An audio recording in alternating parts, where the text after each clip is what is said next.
The female CEO said it like a confession she hated needing to make, standing barefoot on the cold marble floor of her penthouse at nearly midnight, city lights reflecting in the glass as if the skyline itself were watching her unravel. I need a fake boyfriend for one day, just one. My ex is getting married, and I refuse to walk in there alone. And when she finally turned around, she realized she had said it to Ethan Cole, the single dad who worked 2 levels below her in the company hierarchy. The man who clocked out exactly at 6 no matter how many executives frowned because daycare late fees were brutal and promises to children mattered more than optics.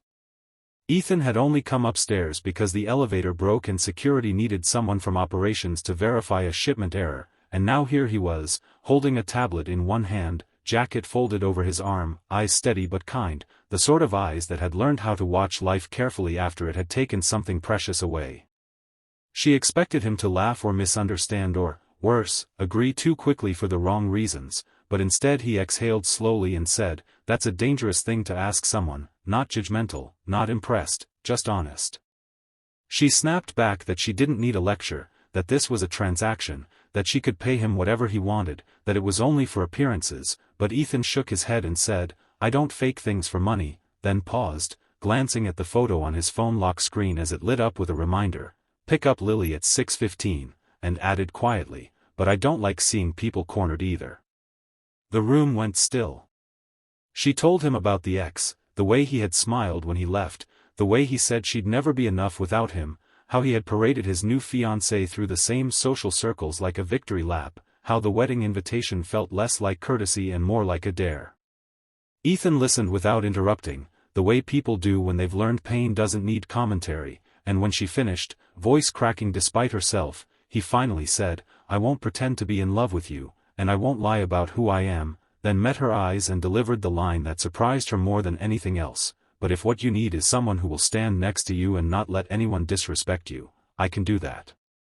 She laughed then, sharp and disbelieving, asking him if he even owned a suit, if he knew how to dance, if he understood the silent cruelty of wealthy rooms where smiles were weapons, and Ethan smiled faintly and replied, "I've negotiated custody schedules with lawyers who charged more per hour than I make in a day, I've danced in my kitchen at midnight because my daughter couldn't sleep, and I've learned that people who try to humiliate you only win if you flinch."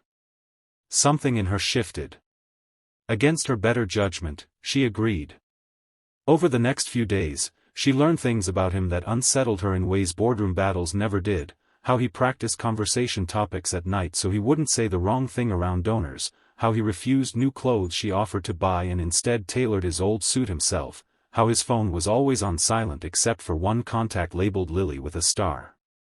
The night before the wedding, she asked him again if he wanted to back out, reminding him that there would be cameras, gossip blogs, and 1,000 judgments, and Ethan answered simply, "My daughter thinks I'm going to a party where being kind matters. I don't want to disappoint her." Part 2.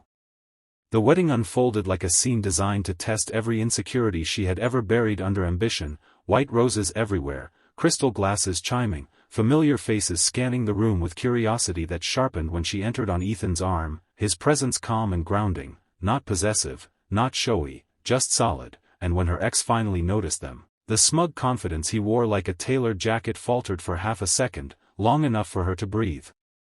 Ethan didn't overplay his role, he listened when she spoke, stepped aside when she needed space, and when someone asked invasive questions, he answered with warmth and finality, the kind that closed doors without slamming them.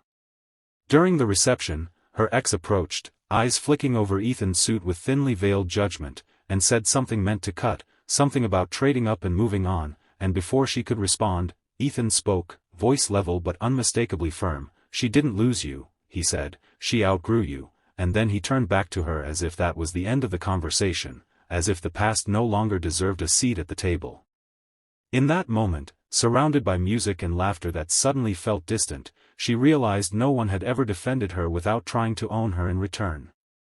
Later, on the terrace under soft lights, she asked him why he had really said yes, why a man with nothing to gain would step into a storm meant for someone else, and Ethan leaned against the railing, thinking, before answering, "Because my daughter watches how I treat people who are hurting, even powerful people, and I want her to know dignity isn't about status." She felt something dangerously close to tears then, not from the wedding or the ex, but from the unfamiliar safety of being seen without being evaluated.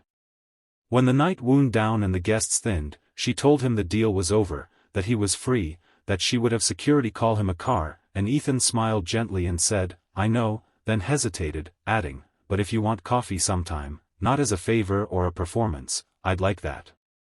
She laughed, softer this time, asking if he was sure he wanted to complicate his quiet life with someone like her, and he replied, "Real things are already complicated. They're just honest about it." Weeks later, when gossip died down and routines returned, she found herself leaving work on time for the first time in years, sitting across from Ethan in a small cafe where Lily colored between sugar packets, realizing that the fake boyfriend had never existed at all, only a single dad who knew his worth, and a CEO who finally understood that strength didn't always look like control. Sometimes it looked like choosing to stand beside someone and letting the rest of the world say what it wanted.